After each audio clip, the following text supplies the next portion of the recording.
Hello, dear listeners. Welcome back to Flavors and Knowledge, the food learning podcast with honest food talk and few opinions. I'm your host, Chef Walter Potenza.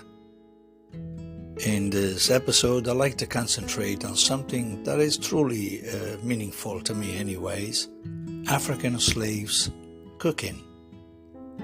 And I am not sure many of you will ever be interested in listening to something that is connected to the African cooking, and why should we be? Well, let me give you some sort of an insight on it. The cuisine of African slaves in the United States is an important aspect of American food history.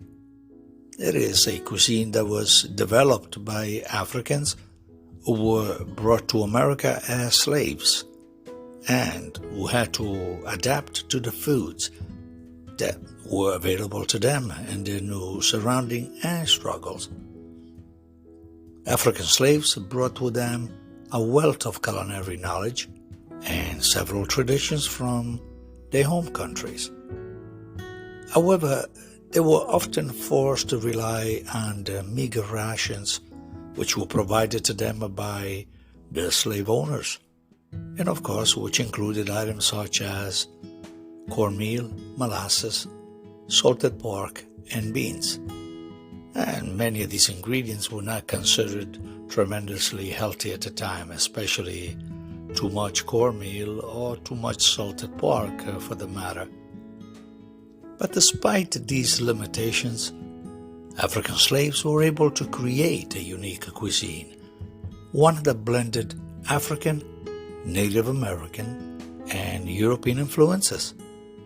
They used a variety of cooking techniques such as smoking, boiling, and stewing, techniques which were useful to create flavorful and nourishing dishes. Same techniques are, of course, very popular today. But allow me to give you some examples of traditional African American dishes, which would include something like gumbo. I am sure you know what that is, which is a stew made with okra, meat or seafood and vegetables, which has its roots in West African cuisine. You probably have heard of Apinjan, a dish made with the black-eyed peas, rice and pork, traditionally eaten in New Year's Day for good luck. Collard greens, a type of leafy green vegetables that is often slow cooked with ham hock or other pork products. Certainly fried chicken, a dish that is now popular throughout the United States but has its roots in African American cuisine. And lastly, sweet potato pie, a dessert made with mashed sweet potatoes, sugar, spices, and sometimes pecans if they were available. As you can see, dear listeners, many of these dishes are still enjoyed today, both in African American communities and throughout the United States. They are a testament to the resilience and the creativity of the African slaves who helped to shape American food culture.